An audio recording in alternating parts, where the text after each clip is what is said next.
All right, I think we'll go ahead and get started. I just, first of all, want to thank all of you for being interested in this event and signing up for it. And we hopefully, I think with our numbers over almost 60 people that have registered, I think this is a good time in our ECFE program when we've been offering classes that are just for parents. Offering them after bedtime virtually has been a really popular time. It can be a late time to teach and hard to kind of keep going as a parent too. But it is a time where kids tend to be asleep or at least getting closer to that. So as we move through tonight, we will be just kind of our format. We have some information that we'll be sharing kind of district wide, and then we're going to be going through some questions that we'll ask our panel. We have a panel of kindergarten teachers and then a panel of parents that have their first kiddo in kindergarten this year. And then we'll have some time at the end for some questions that we maybe didn't get to. If you wanted to add questions in the chat, you can, but it might be easier if you do just wait till the end because chances are we'll probably be getting to some of the questions that you might have through the panel. So I did want to let you know too, we are recording tonight because we do know that there are some families that will, might still move into the district and don't realize that they're moving into the district and might want to hear this later, or families just might not be available tonight. So we will be recording this. Let me just go ahead and share my screen here.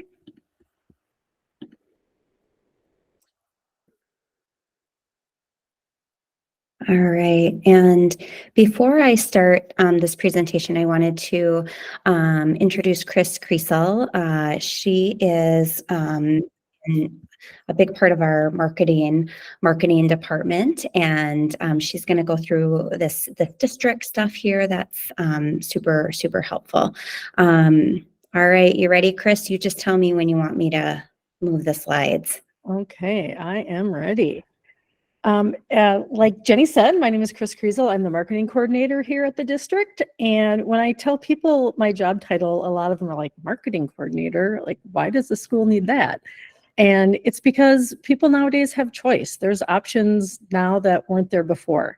And we're happy that you chose Stillwater Schools. And speaking from experience, I think you made a wonderful choice. My two kids went through Stillwater Schools. I was in your shoes about 20 years ago when my son went to kindergarten at Lily Lake. Before that, I was a kindergartner at Stonebridge. And so I've been very happy with the school system here, and I think you will too. Kindergarten, it is a very exciting time, but it also can be a little nerve-wracking, especially for first-time parents, not knowing what to expect. So I made a short video about what a typical day in kindergarten looks like. We love kindergarten.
So that truly is the best part of my job, is going out to all the schools and visiting, seeing the kids. It's just so energizing to go, and I'm amazed by all the stuff they can do. It really is amazing, all the stuff that they learn in kindergarten.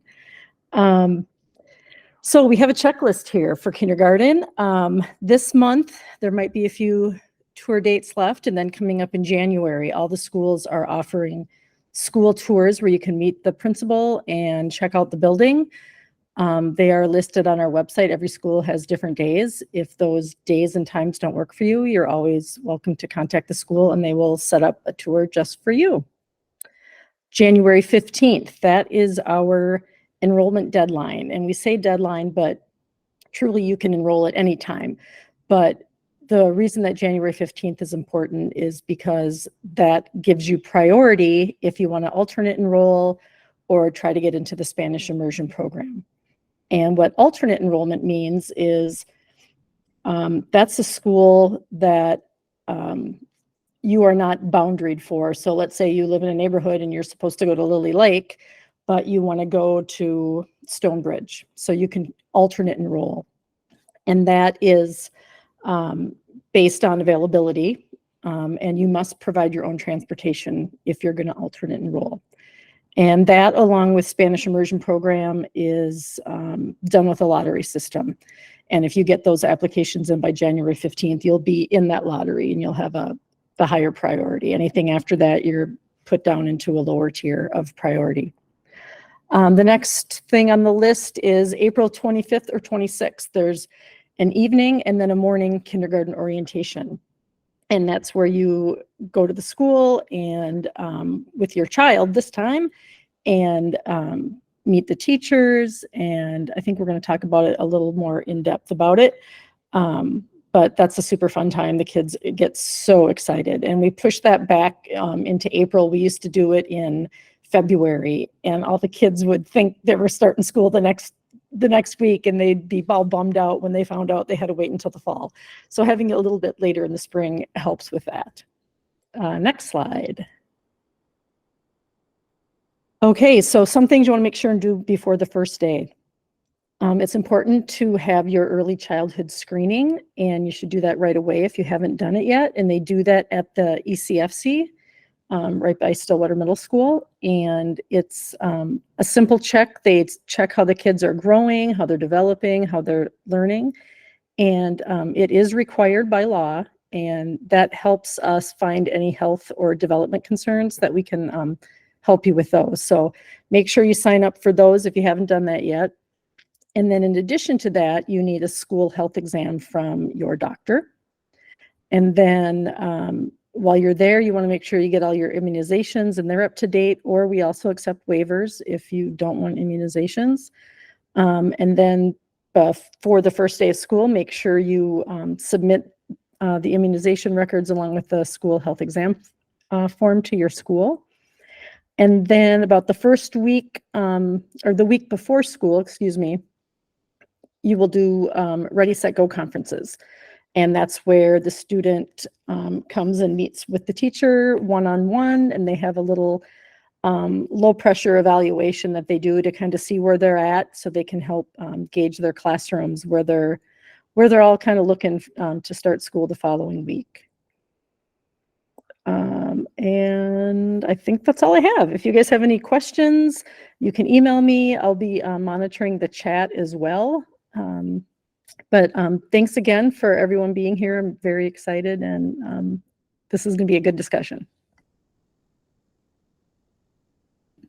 Thank you very much, Chris, which you reminded me when I listened to you introduce yourself. I had not introduced myself yet. I am Jenny Hanlon. I am a parent, child, and family educator through Stillwater ECFE. I recognize quite a few of your names through past classes, at other events that we've had. So I'm excited that you're all here. I am actually also an alumni of Stillwater Schools. I attended, it was called Bayport Elementary when I attended, but now it's Anderson. Anderson, and both of my children have graduated from Stillwater High School, and they attended Stonebridge Elementary. And I fully agree with everything Chris has said. I feel like I had a great school experience. My children have also had a great school experience, and as a teacher myself, I have quite high expectations for what that would look like. And most of the time, my expectations were exceeded, and I'm just really proud to work with our district, and proud that my kids were able to attend here as well. So hopefully, you will have also have great experiences. So tonight, as I mentioned, we have our kindergarten panel. We have Birgitta Costa, who is a kindergarten teacher at Brookview Elementary School. And we have Molly Schulze, who is a kindergarten teacher at Anderson Elementary School. And then for our parent panel, we have Sarah Helfert, who is a first-time kindergarten parent. Her daughter attends Rutherford Elementary School. We have Jamie Dorman, who her daughter attends Afton Lakeland Elementary School, and Alyssa and Juan Mena. And their son actually started at Lily Lake, and they didn't switch because anything was going wrong, but they were on the wait list for the Spanish immersion school. And a couple weeks in, they got a call that he was called up, and they decided that they were really excited for that program. And so even though he was adjusting well at Lily Lake, they did make that shift. And so that might provide some hope for those that might get put on the wait list, that you just never know. And not everybody will have that flexibility to make a switch at last minute, but they were, and they might share some of that experience tonight as well. I would like to start with our kindergarten teachers. I would love to hear from both you, Birgitta and Molly. If you could describe a typical day in kindergarten. And Molly, I think I'm going to put you on the spot, because I put Birgitta on the spot a little bit more on Mondays since she had done this last year. So just don't forget to unmute yourself, and I will mute myself. Thank you, Molly. Okay. So I think the video did a really good job, actually, of just outlining a typical day in kindergarten. One thing I would emphasize too, that teachers do in the Stillwater district, and really in kindergarten too, we really hold our morning meeting kind of precious. That morning meeting time is when they first all come in. You saw the picture or the video of the kids greeting one another. We greet one another. We talk about what our day is going to be like. We play a game. And that really sets the tone for our day. And it's a good way just to come together and begin our day. And then just like the video said, we move into literacy time. Many of us do literacy rotations, where that's when the kids are going to word building stations, a book station maybe then they go to iPads. And then they might have, and then the teacher then is meeting with kids at that time. So that's when the teacher gets the one-on-one time with different groups. In kindergarten, then after that, we go to recess and then lunch. I'm not sure if it's like that all across the district, but I know at Anderson, where I am, it goes recess and then we go to lunch. We come back, we have a quiet time. And I know we talked about the other night, quiet time is not nap time. It's just a time to reset. It's about, I'd say 10 to 15 minutes, Birgitta, 10 to 15 minutes. We play quiet music. The kids can color, they can read, they can draw. It's just to reset their bodies and set the tone from the afternoon. Then we go into math time. And then after that, we go to specialists. So the kids will go on a rotation between music, art, or library. And art and library flip-flop quarters. So right now our kids are in art, and also gym, So they flip-flop quarters between art and going to library. And then after that, we come back, we do a snack time. They love snack time. They think it's snack time every time we come back in the room. I don't know why, but they always think it's snack time when we come back in the room for anything. And then after that, it's social studies and science time. And then we go out to recess again to end our day. And then we end our day with closing circle. So that's pretty much a day, but I just want to agree with Chris and Jennifer that I have two kids who are in the Stillwater school system. I have a 5th grader and who's at Stonebridge, and then an 8th grader at the middle school. And we have been very happy with the education that they've received, teachers who go above and beyond for our kids, not only academically, but just emotionally and socially too. So, yep.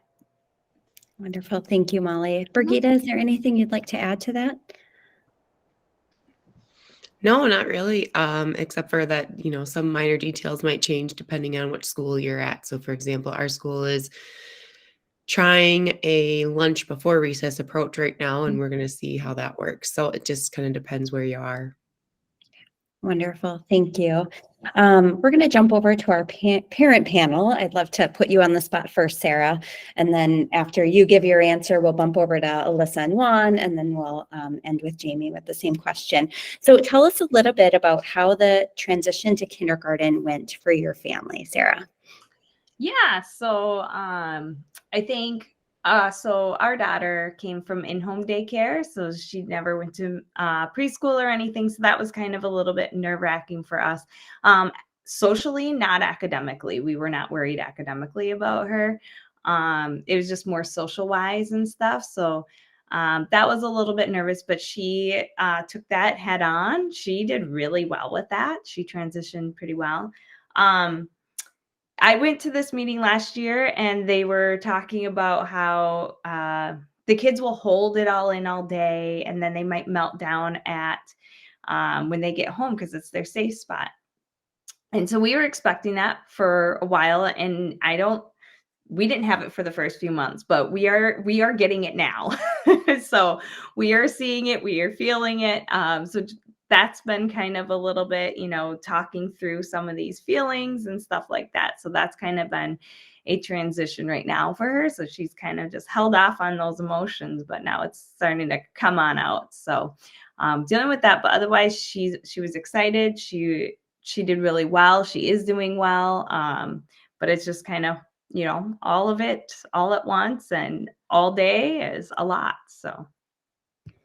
And I want to mention here too, it's not uncommon for kids to, if they don't show that right away, for it to happen later because it all of a sudden hits their little bodies like, oh, this is every day. So not your experience is not uncommon but I'm sorry that's happening to you now because it's not an easy one. All right, Alyssa and Juan, tell us a little bit about how the transition went for Xander. Well, so we did full day preschool. So him doing that made the transition fairly easy for us because he had an idea of what to expect when he was going to be in kindergarten. I mean, little transitions where he's like, there's no more nap time, more quiet time, which he wasn't our napper anyways. So, but it set a really good foundation because of the preschool we went through at Lily Lake. And it seems like it just helped him. He already had friends going into school. Even when he switched schools, he still at least knew one or two people when he went to another school.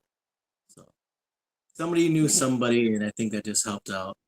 Him being very sociable with everyone.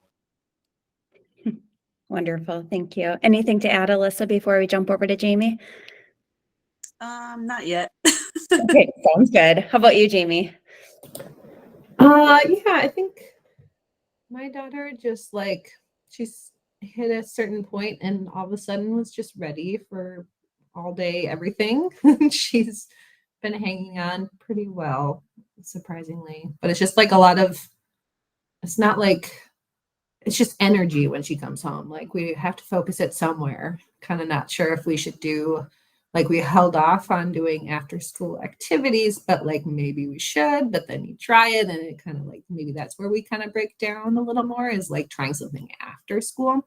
So we're going to stick to nothing and then maybe just go hope we can get out and ride our bike more or something to get out just energy that she has, I guess. And then logistically, we moved and we applied for school a week before we went to school. So that just, everyone was so accommodating and they fit us in and it just worked out really well. And we got the school that we live next to it, but we would want to go to that school anyways. So it worked out. Wonderful. Thank you, Jamie. All right, we'll bounce back over to the kindergarten teachers. What will children be learning during their first year with you in kindergarten? And Brigitte, do you want to start with this one? Sure. So our couple of our main core focuses are literacy and math. And so for literacy, our kindergartners will start learning identifying letters, sounds, or letter names first, and then sounds. and then trying to build those sounds into words and blending them, and then also trying to take apart those words. And so you're finding the sounds in a word you've heard. We start with letter names, like I said, but that goes away pretty quickly because the letter names are not actually what helps a child read. It's the letter sounds. And so then that's the big focus after that, is really trying to build on those sounds and blend them together. And then in math, our other big focus, we do a lot of number recognition and numbers. I lost my word there, but understanding numbers. So this is a group of 5, this is a group of 6. The group of 6 is made of a group of 5 and 1. And how do we reorganize it? And how do we find patterns and recognize numbers? And then we start to work on a little bit of addition, adding small numbers together, especially numbers that might go up to 10. And then we also work on some subtraction. In the beginning of the year, we really focus on like 0 through 10. And then we start to build on to that with teen numbers after that. And the kindergarten goal is 31. However, I think most of us really push beyond 31 so that they're really prepared for first grade. And then I know a question came up last time about social emotional curriculum. So we do have a social emotional curriculum where we also take time to focus on the language around our feelings. So being able to identify those feelings, know what it feels like when we feel mad or when we feel frustrated, and working on some strategies that can help us in those situations. And I think those are really the main things we work on. Okay. Molly, anything to add? No, actually, great job. Wonderful. All right. Thank you. We'll jump back over to our parent panel. I'm curious to hear, what was your biggest fear? And I think we'll start with Sarah, move to Alyssa, and then Alyssa and Juan, and then move to Jamie. What was your biggest fear? And then what was the reality of that fear? I think my biggest fear I had mentioned was social. She's a very shy kid, and so it was, how is she going to make friends, and how is she going to be like when something doesn't go her way, how is she going to react, and kind of all that kind of stuff. That was kind of my biggest fear with her. And she was ready, more ready than what we thought. And it's amazing because we knew she'd probably, she makes friends easily, that we've seen, and when we've done small group things and stuff like that. But it's just amazing because she'll talk about all the kids in her class and what she does with almost every single one of them. So it's really awesome to hear, and really awesome to kind of just see her just kind of grow in confidence with that. So Wonderful. Thank you, Sarah. Alyssa and Juan, how about you guys? Ours was definitely speaking Spanish and listening to Spanish all day long. He is actually doing really well, and he's able to tell us both the English letter and the Spanish letter. And I think that helps with Letterland last year in the pre-K program. And then now he's learning the Spanish words, which is tricky, but he's getting it. So I think that was our biggest fear with going into the Amigos Unidos. Yeah. And then Juan has one other thing. I know our other one was the transition from one school to the other. I'm like pulling him out of his school after being established for 2 to 3 weeks. I'm like, how is he going to handle the transition? All of a sudden, everything's in English, and we go there, and he's like, I don't know what the teacher's saying. I don't know what's going on. And he handled it like a champion. Like I said, the biggest thing was like, all right, now is he going to keep up with his English? And it seems like everything is just going well. Good. Yeah, sometimes we don't realize all that they're capable of, right? We don't give them as much credit as they sometimes deserve. All right, how about you, Jamie? What was your biggest fear, and what was the reality? Mine was that she would kind of get lost in the crowd of kindergartners, I guess. And like, if there would be too many kids in the class, would she get enough attention, and what would they do all day? kind of thing. But we get a lot of great updates of what they do all day, and like a lot of and you do see how connected she is with the teachers, and not just her teacher, like the staff, the office staff, and like the people that help you out of the car every day. And just like, I don't know, it's a really nice community at our school. Wonderful. Thank you. All right, jumping back over to the kindergarten teachers. What would you say parents could be doing between now and the first day of school to ensure a smooth transition for kindergarten? Molly, do you want to start with this one? Sure. First and foremost, I would say continue to read with your child every night. If you can be reading to them, don't discount the vocabulary that they're hearing from you reading. Continue converse with your child on a regular basis. Not a regular basis. I know you all talk to your kid, but continue to have conversations with your kid. Use vocabulary that they might necessarily know. They don't have to know it, but explain what that word is. If it's a more difficult word, explain what it means. I think as far as just getting used to kindergarten, I know we talked a lot about this at the last meeting. Just get used to doing a lot more things independently. You know, we have, of course, we love your children dearly and we want to help them as much as we can, but there's, you know, there's one of us and there's 20 to 25 kindergartners. So as much as they can do independently, it helps them feel more self-confidence too when they can do it themselves. So I know one thing last time was suggested was, you know, after you eat lunch or after you eat dinner or breakfast, have them bring their plate over to the sink rather than you cleaning it up for them, because in the lunchroom, they'll put their stuff away. They'll throw it away. They'll recycle what needs to be recycled and composted. Another thing is, especially this time of year, I'd suggest getting your child's jacket on by themselves, learning to zip it. Start doing that. That can be tricky. I know I said the last meeting, if they can zip a zipper, they are a superstar because they can help everybody else zip up their coat.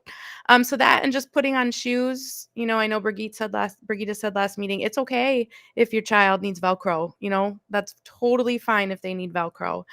So those are a few things that just come to the top of my mind. Brigitte, do you have more to share? Well, the Velcro thing or slip-ons, it's just remember that your child's fine motor, it's really hard for them to tie their shoes. So it's actually not something we expect of them right now, but so the slip-on and Velcro can really be helpful. The other thing that I say every time, and I'm a huge proponent of, is mittens versus gloves. They're very hard to get all the fingers in the right holes for the gloves. So if at all, mittens, it helps them be successful and get ready faster to go outside. So that's always the one I bring up. Yeah, and the other one, using markers. How do I use a marker? What do I do with the cap when I put it back on? I hear the click. That means I'm done. If you're doing crafts at home, let them do the cutting by themselves. We don't expect it to be perfect cutting, but just getting used. Those are those fine motor skills again that are really hard. And I'm a proponent of as many crafts and stuff as you can be doing at home. Just when you're hanging out, if that works with your schedule, go for it, because that will only help them next year when they're doing it on their own. And you might not think it, but like things like Play-Doh or helping Yeah. cook in the kitchen, all those kinds of things also help their fine motor and just strengthen their muscles in their hands. And then the last thing I wanted to say was starting a routine early. Mm. So if you're starting that routine in end of July, beginning of August, then when school comes around, as far as getting up in the morning, making sure we get dressed, making sure we have breakfast, making sure we're ready for the day, whatever that day is going to look like, will be a lot smoother the first week of school if that routine has been established ahead of time, rather than the first day of school, we're trying a new thing. Mm-hmm. And something that, if your children are in childcare or preschool now, you might be familiar with this, but a use of a visual schedule can be super helpful. So if you're starting a new routine with your children, to put some pictures to that. And so when wondering if they've done everything instead of having to say, did you brush your teeth? Did you get your shoes on? All the things. Instead, you can say, oh, check your list. And then that works their executive function skills, because then they'll go look at the list and they're thinking about it in a different way than when we're just putting it out there. And then that will be familiar to them too when they head to kindergarten, and there's visual schedules in the classroom, and a little bit more independence with that. Something with the fine motor too, if you have kiddos that just don't seem to have an interest in that yet, it doesn't mean that they're not ready for kindergarten next year. That isn't that, but what you can look at doing is what are things that they are interested in, how could you bring fine motor activities into that. So for example, if your kid really likes sensory materials, you could bring some sticks into sand, and they could be doing some drawing with a stick. Some kids that just aren't interested in pencils yet or markers are just they might be really interested in a stick. Another thing is if you have kids that just really love to build with blocks, bring some clipboards and papers over to where they're building, and they could draw the picture of the structure that they built. So really in this 4-year-old year, as they're kind of getting ready to move into this next transition, just trying to meet them where they're at with it, and that will naturally help them get ready with that as well. So the crafts don't necessarily have to be happening at a table, right? They might be happening in the where you have blocks set up or other toys. All right, we're going to bounce back over to the parents. And again, we'll just go down our same line again, Sarah, first. What are some things that you did to help prepare your child for the transition to kindergarten, Sarah? So we did do a lot of like the getting ready in the winter. After this meeting, we're like, okay, no, you're gonna have to learn how to zip up your coat and stuff like that. So that was really great because she is pretty proficient with that. The other thing you had mentioned was the morning routine.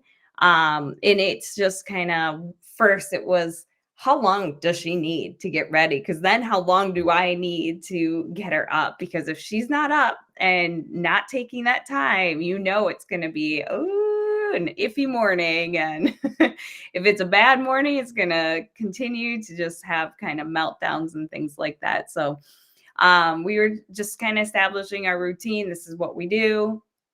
Let's make sure we have time for this. The other thing was kind of helping her advocate for what she needs.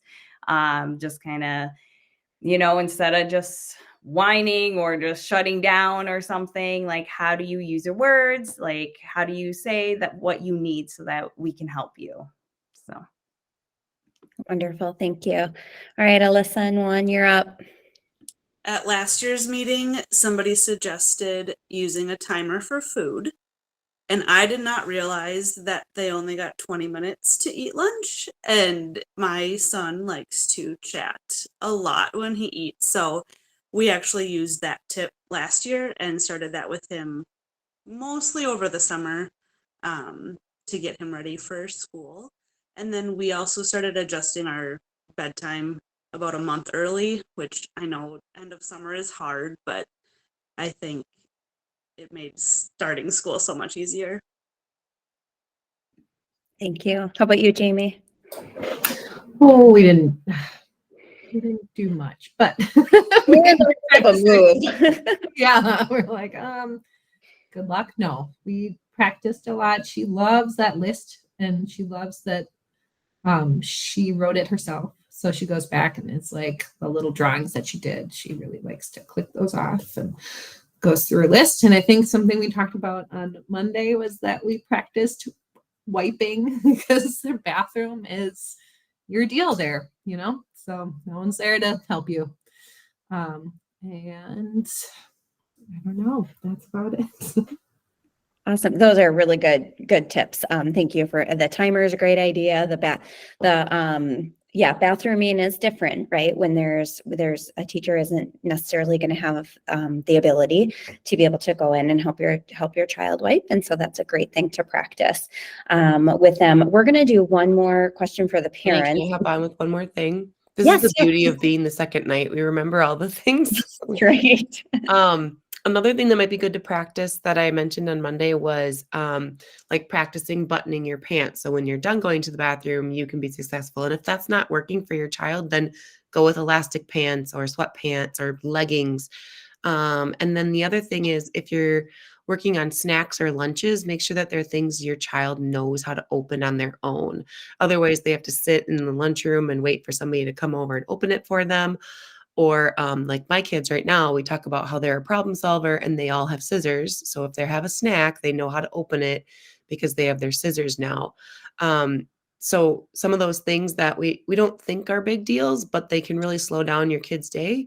And also, like we said earlier, it helps them feel more confident and independent when they know how to do those things on their own. So, but a couple other things to practice. For sure. Thank you. All right. So parents, what was the hardest adjustment for your child? Let's start with you again, Sarah.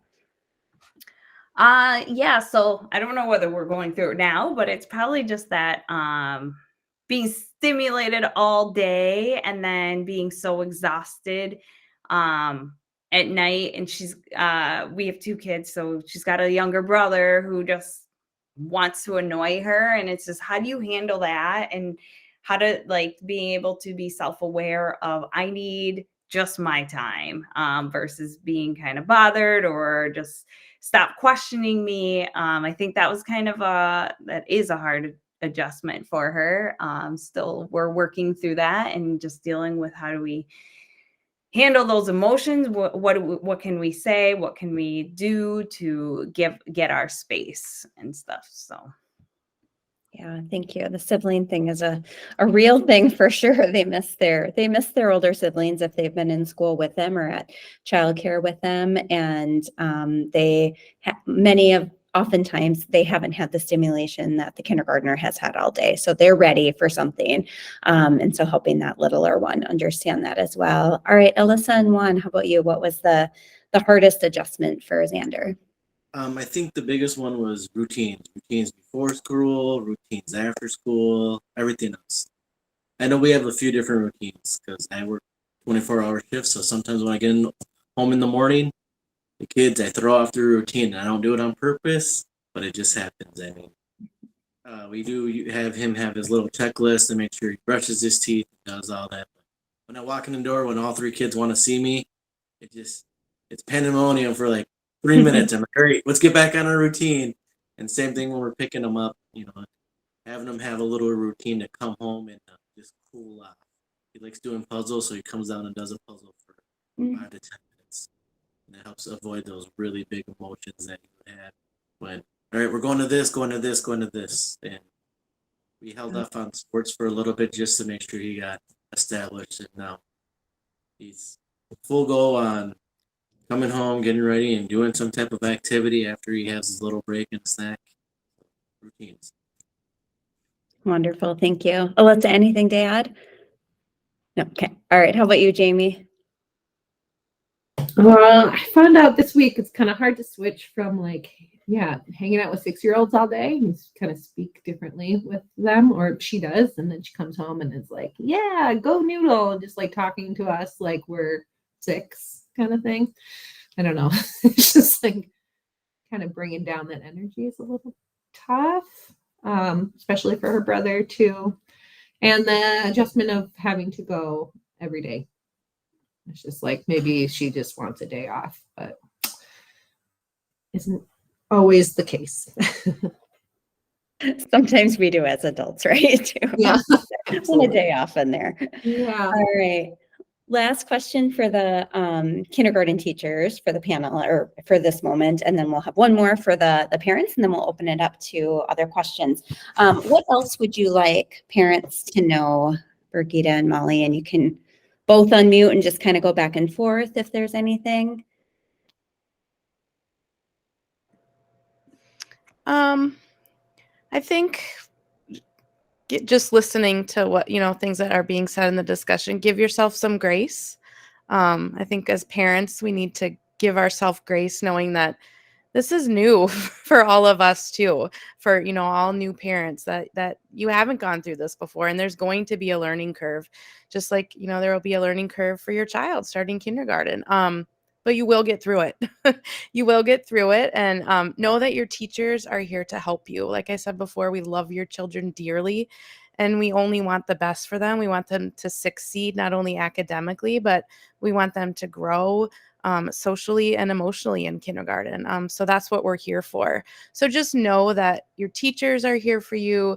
You know, the teachers and the entire staffs at school, just like Jamie was saying, that we become a community, and we become a community of people where the kids will not only know their teacher, but their specialist teacher. They'll know the front office staff.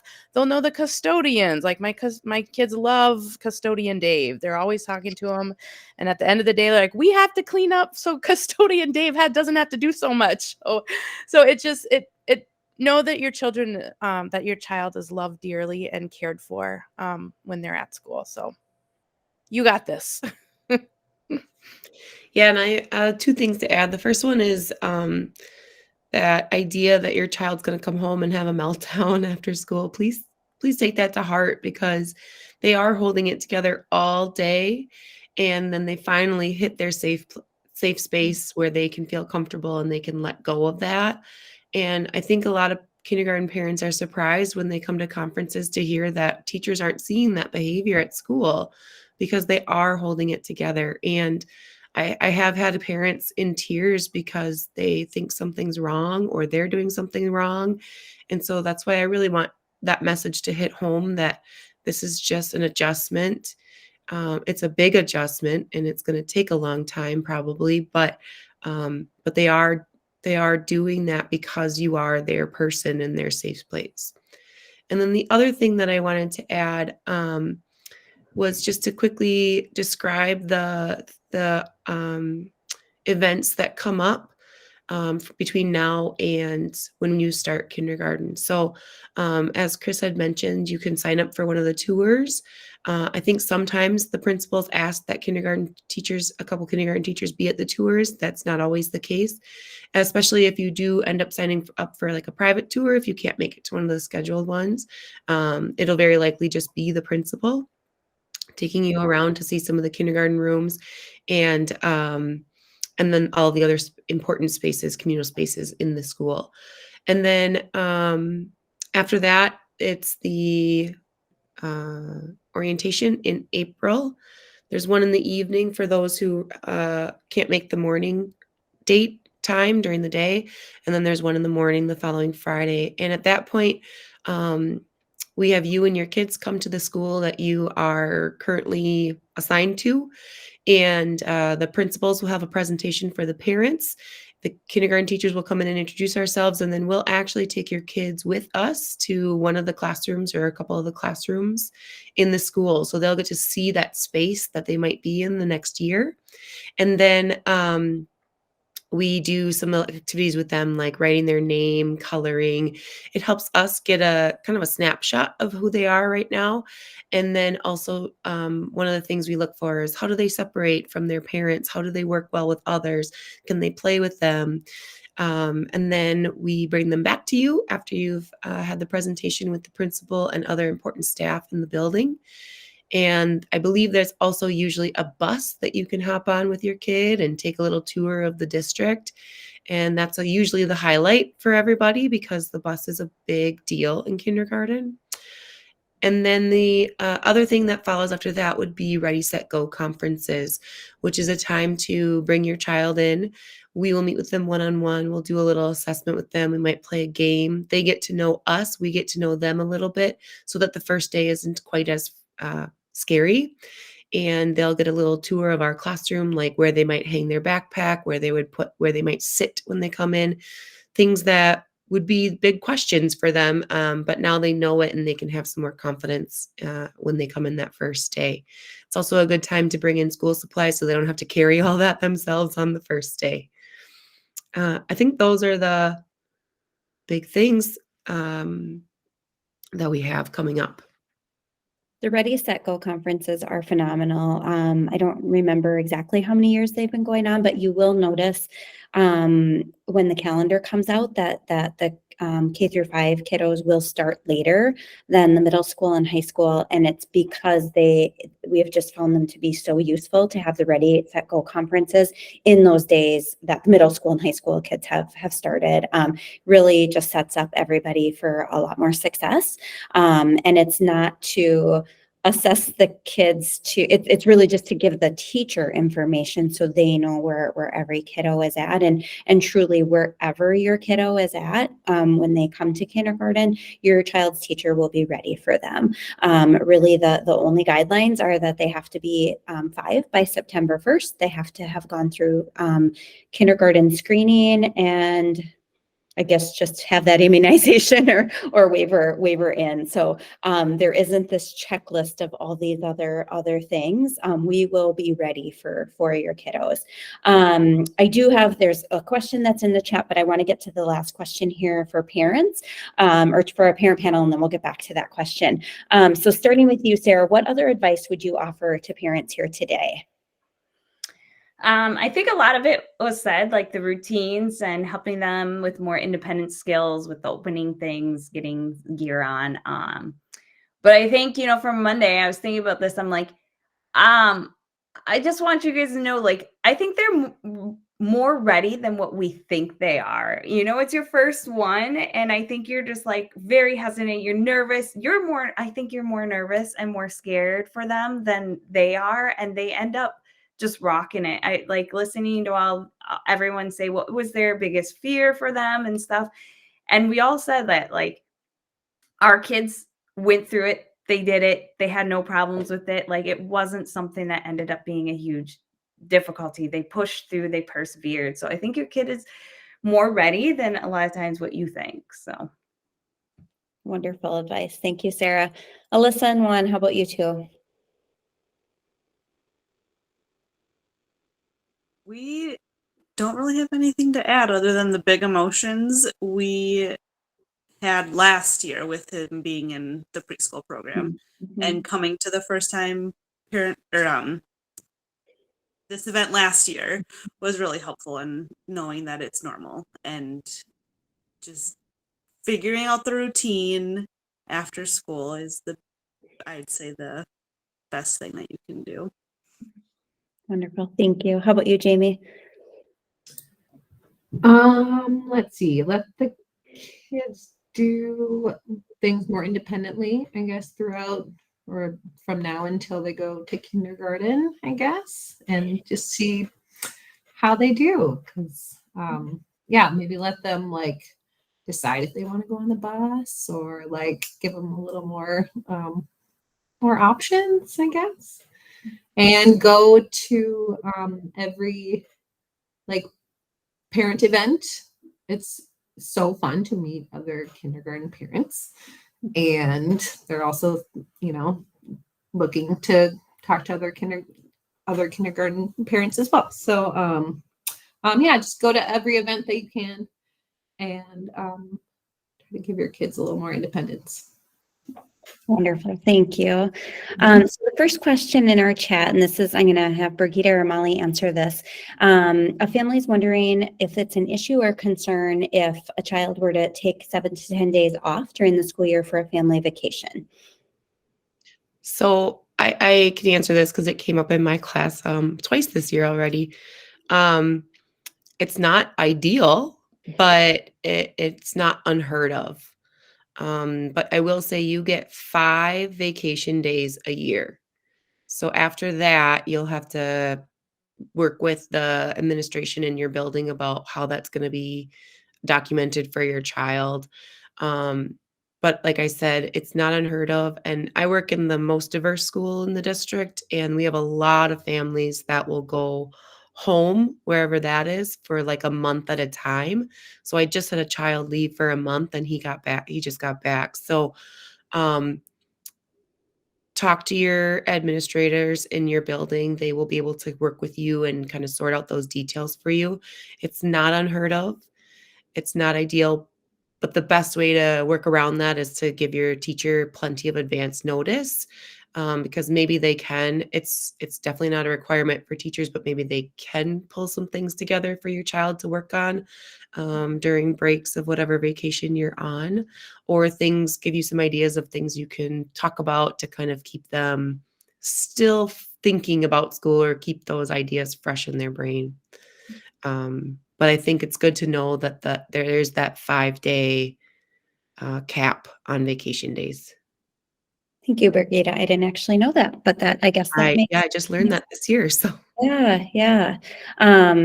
So the next question is about a summer birthday, and that's certainly a question we get a lot. And I think the biggest message that we like to be consistent with is that again, just it's September 1st. It's gone through screening. You know your child best.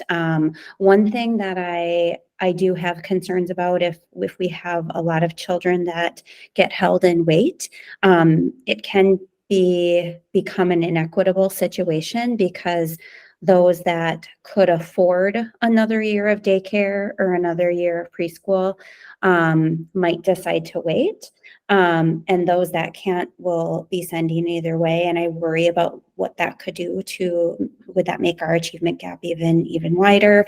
And certainly some kiddos that have a summer birthday, they might seem young at first, but it doesn't mean they'll seem young the whole time. They'll continue to grow, and they're all learning at such different rates. Another thing can be checking in with your child's preschool teacher if they are in preschool or daycare, and just to see kind of where they're landing. You mentioned in your question that they are one of the youngest ones in their preschool class, but does it feel like that to the teacher?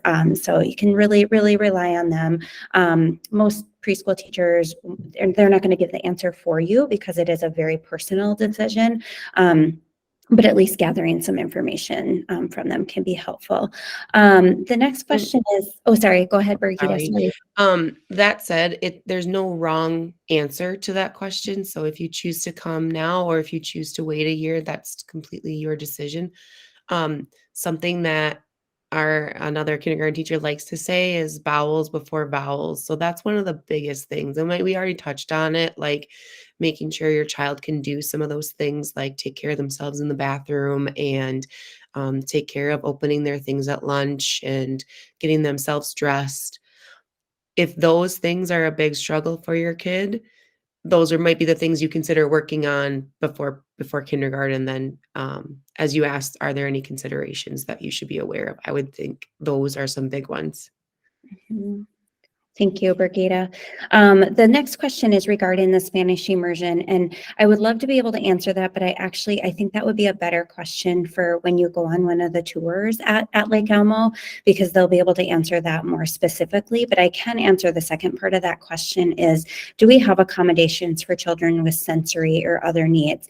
The biggest thing with understanding if we can make accommodations in the school for children is if they have a diagnosed special need through the school district, they would have an IEP, individualized education plan. And of course, they'll have some paraprofessionals and special ed teachers that would be supporting that IEP. If there is a diagnosis that has come outside of a school district, perhaps it's anxiety or some sensory things, that would be a 504 plan that you would need to work with the child's provider and the school to get, and then some accommodations can be made. Certainly, our teachers do a great job of differentiating with the different needs, but if there are some very more specific accommodations that need to be made because of a special need of some sort, that you would need one of those to make sure that accommodation is being taken care of. Birgitta and Molly, did I answer that correctly or accurately? Do you want to add anything to that? Yeah, I'd say you did. The biggest thing is that there has to be the document. While teachers can teachers can only do so much in the classroom. So if it's needs beyond that, then there has to be documents to make sure that those accommodations are met. And that's mainly to make sure we have the staff who can help with those accommodations. If we don't have the documents numbering who needs what, then we aren't allotted the funding and the staff to make that possible. And then just to talk about the Spanish immersion really quickly. Yeah. While I can't tell you pros and cons, I don't work in the Spanish immersion programs. I can tell you some similarities. Like Molly mentioned, we have morning meeting and we have quiet time, and at the end we'll have closing meeting. That's something through a program we call Responsive Classroom, and that's a common thread no matter what you're in. So if you're in Spanish immersion or you're in the general population, I guess, classroom, you will have those things. So the Spanish immersion program is sort of a mini school within a bigger school. That said, they still follow a lot of those, like I said, common threads. So they will also have the same specialists. Those specialists will be in English because they'll be the same teachers that everybody else has. They will have lunch, they will have recess, just like everybody else. It's a matter of how something is taught. Of course, it'll be taught in Spanish. We also have a lot of people in our district, when I say central office, who are working to make sure that our curriculums we're finding are in English and Spanish so that the differences aren't so big. So for example, we just started a new science curriculum and it comes already made in Spanish and in English, which is really helpful to those Spanish immersion teachers. Wonderful, thank you. There's a question if somebody has twins. There isn't a policy, it is parent choice if you want the twins to be together or not. After they've been in the school, of course, a teacher might have a recommendation after a while, but it really is parent choice in the beginning. Next question, is there anything different with the enrollment process if our son is already in the preschool program at Rutherford? No, so if your child is in one of the preschool programs within the school district, it's not a guarantee that they will, unless it's your homeschool. So if Rutherford is your child's homeschool, there's nothing different. You'll still want to put in that enrollment. This may seem kind of odd, but they're kind of almost different systems. Like preschool registration is through community education and kindergarten registration is through like the education, I guess, district, thank you. And although we work together and we're all under the same big umbrella, they are separate systems. If your child went through early childhood screening before preschool, you don't have to do it again. It just has to have happened one time. Let's see, where do we receive the school health exam form and immunization form to bring to the doctor? I posted the link in the chat. Phenomenal, thank you. And what are the before and after school programs like? Very good question. I'm sorry, Jenny, just to follow up. Yeah.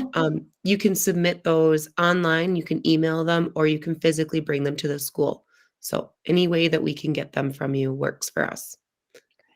Okay, Awesome. sorry. Well, and I have to say, like, to save the nurse from having to chase people down, like the sooner you get it, and the better. Like, it's just nice if they can check that off their list. Before and after school programs, it's called Adventure Club in the Stillwater School District, and that is through runs through community education. And it runs from, I believe, 6:30 until 6 p.m. And it is registration system that unfortunately there aren't spots for every child. That will registration for that will come out, I believe, end of March, beginning of April timeframe. It'll come out kind of in the community ed booklet that will come out next, whatever that would be. Something that I would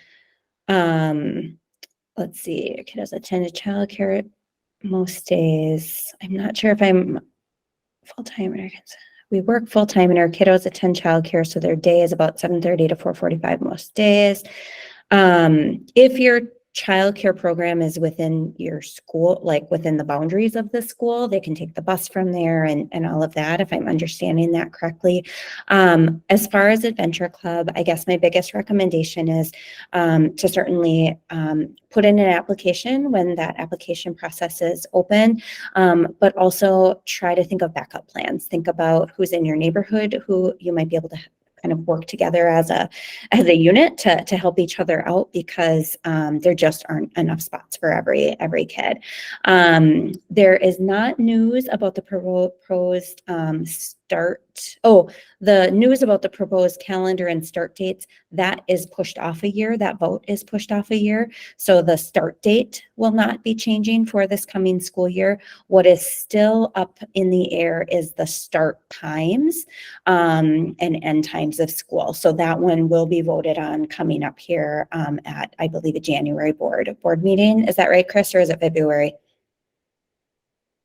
Pretty sure it's January. Believe the start time is February. Okay. Yeah, I think they have a couple meetings in January. And Okay. they're public. The board will vote February 20th. Okay. Yeah. And Question there about- are options for you to weigh in on that decision. We have on our website, it's stillwaterschools.org/start-times. And there's a survey you can fill out. There are also links to videos and some meetings coming up that you could also attend if you want to let your voice be heard. Okay, awesome. Thank you. Before I get to the next few questions, I do want to be able to let go for sure, Sarah, Jamie, and Alyssa. Thank you very much for, you're welcome to stay on if you want, but I want to be respectful of your time since you're volunteering to be here tonight. Just really appreciate your input and sharing about your experience. Molly and Birgitta, I also want to be respectful of your time. I think you would be valuable in answering some more of the questions, but also you taught all day. So if you need to head off, Chris and I can kind of field the next questions. But so those of you that need to head off, we'll keep going here. What does communication look like between parents and teachers on a weekly basis? This particular parent mentioned that they're used to receiving daily updates through preschool. Understand that there won't be as many updates with kindergarten, but just curious what that looks like. Birgitta, do you have time to answer that one? Yeah. Okay, thank you. So I send out weekly newsletters. So every Friday or Saturday, depending on how my day goes, my families will get a newsletter from me talking about what we learned this week or what we worked on, and then a look ahead so that parents can see kind of, especially what our specialist schedule is going to be for the following week. And then I put little notes in there like important dates coming up, when our library books due. Do we have a Culver's night? Is there a PTA meeting? Like, for example, my class is doing gingerbread houses, or kindergarten is doing gingerbread houses and pajama day next week. So we'll make sure that's in there so that parents can stay informed that way. I usually do not communicate home with parents other than that, unless it's a big situation that we need to talk about or that I need to let them know happened, good or bad. So no news is pretty much good news. But if you have questions, you can always reach out. The current system we use is Seesaw at the elementary level. However, some teachers really embrace it and some teachers prefer email, but both would work. So I use both just in case families are more easier for them to use email versus Seesaw. I also try to send home a lot of pictures just for my sanity. I send it home once a month with pictures, kind of do like, December's pictures, and then they go home at the end of December in the newsletters. So that's how I communicate. Yeah.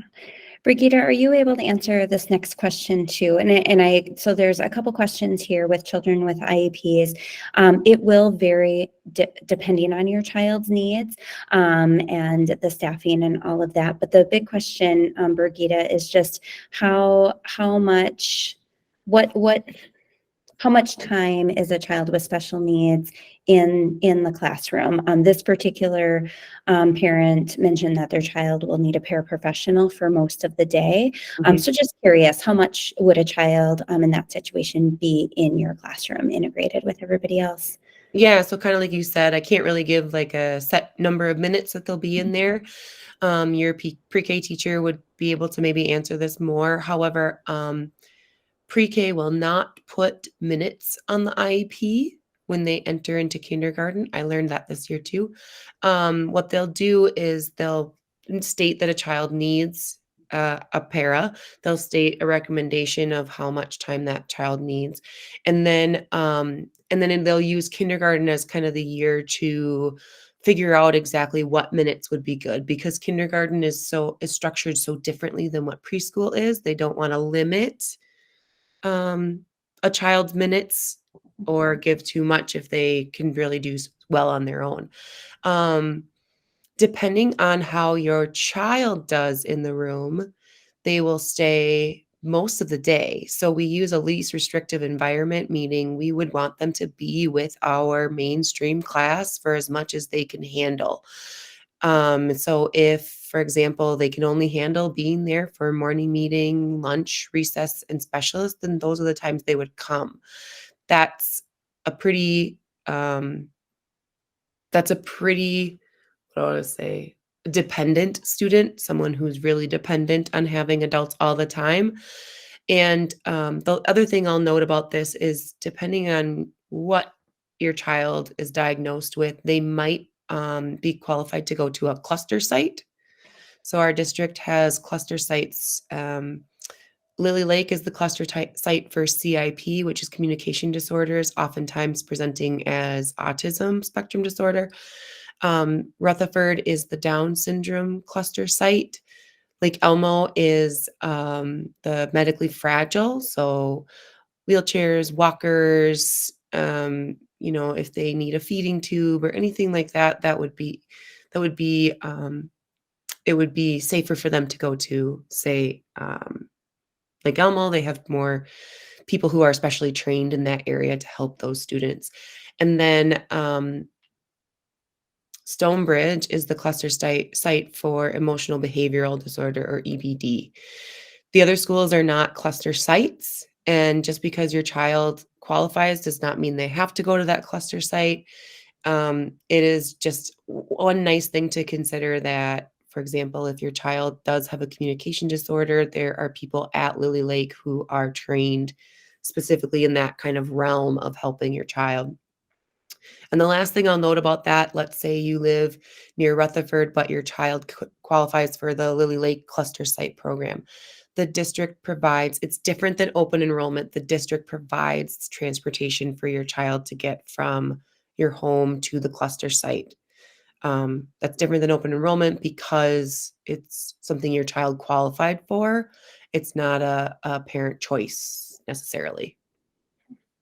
Thank you. I think that answered Shannon's question, but Shannon, you can always reach out to your child's special ed teacher in early childhood and they can confirm that for you.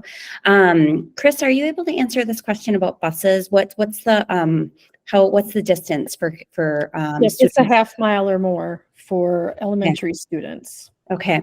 So Jessica, you had that question on there. I guess I would find out from neighbors I'm guessing if you live that close to Lily Lake, you probably have some neighbors that might have that information for you. I know there are a lot of walkers to Lily Lake as well. Do you know, Chris, if they allow district to pay a fee to ride the bus? No. Okay, just not available, just because of adding people in. Okay. Oh, thank you. You already answered that. How long do children have for lunchtime? I believe that was 20 minutes, I think we heard. Is that about right, Birgitta? Yep, Okay. it's a 20-minute lunch and a 20-minute recess. Yeah. Yeah. And And I think, sorry, go ahead. And then many teachers also take an additional recess, so later in the day or in the morning. Wonderful. And I think to Megan, with your question, I think I would, yes, prep for shorter meal times in kindergarten. And Alyssa gave some great examples of how they did that. Let's see here. Will we get notified for a sign up for the orientation in April? I don't believe you'll have to sign up for the orientation. It will be once your child is enrolled in kindergarten and you know the school that they'll be at, you will get that information. And However, yes, yeah. highly encouraged that you let us know if and what day you're coming to that orientation, just so we have a better idea of how to plan for the number of people. And then there was also a question about the orientation is in April, but preschool doesn't get out until May. The orientation is just a special day. It's a special day for a night for your kids to come to see kindergarten, or the morning for your kids to come and see kindergarten. It is not the start of kindergarten. So it's just for that one time that they come and visit. And then we won't see them again until August. I hope that clears up that question. Are there any upcoming board meetings that will be addressing the construction of the new elementary, like Elmo Elementary? I know the last board meeting I was at, which was beginning in December, they did talk on that a little bit. I don't know, Chris, are we able to see the board meeting agendas prior? Are those up online? Yep. I believe it's stillwaterschools.org/school board, maybe school-board. Let me try here.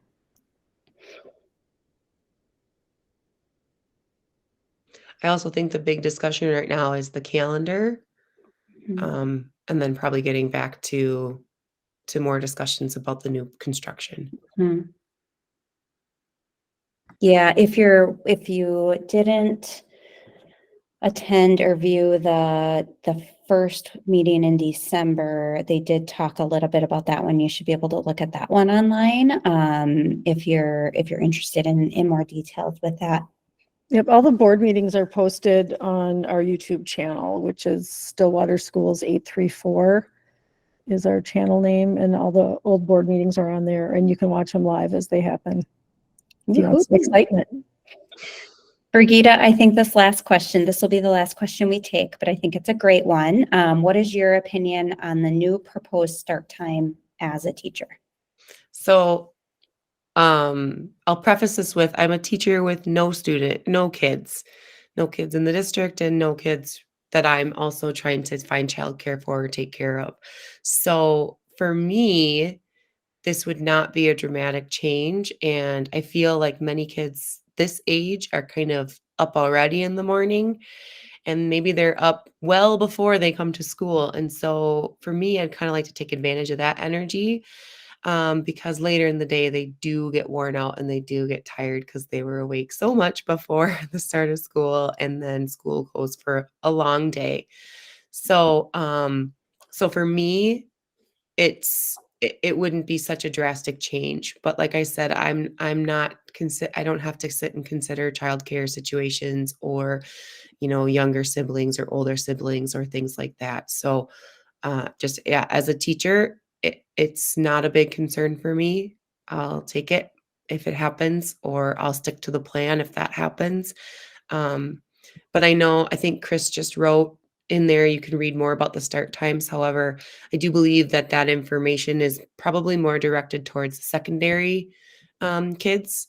But we do know that our elementary kids do like to get up early in the morning. And so, so it's kind of like, could we take advantage of that time that they're awake and then let them kind of rest or chill after in the afternoon? So, Yeah, there is some discussion about the elementary aspects of it as well. It did start as a high school type discussion, but it definitely does have benefits to the elementary students. And we just recorded a podcast last night that we will be posting tomorrow with a sleep expert who happens to be a parent in our district.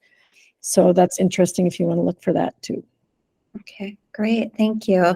And the last question on here is, if your child is attending Afton Lakeland Elementary School for preschool, can they stay there for kindergarten too? So kind of depends. Probably yes, if it's your home school, if that's where you live, then that's the one that they would automatically go to. You'll still want to fill out the kindergarten registration stuff.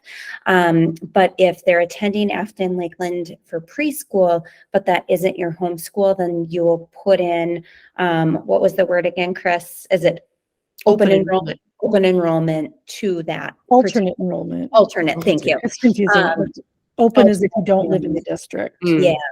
I'm sending a link also here if you aren't sure what school you are boundaried for, and you just type in your address and it'll tell you. Wonderful. And before we had Chris provided her email to earlier too. So that would be any questions, kind of district questions, right? Like, where's the registration packet? All of that. If you didn't already get it, those can go to Chris. And Yeah, I want to thank again our parent panel and Birgitta. I know Molly had to hop off for being here. I really appreciate all of you, and I'm grateful to all of you parents that attended tonight. It's great to be able to be involved in your child's school and to get as much information kind of ahead of time, so you can help prepare your child to this next transition and feel ready yourself. So. Appreciate you all. I hope you have a great rest of your night, and best of luck on this next journey. Go ponies. Woo!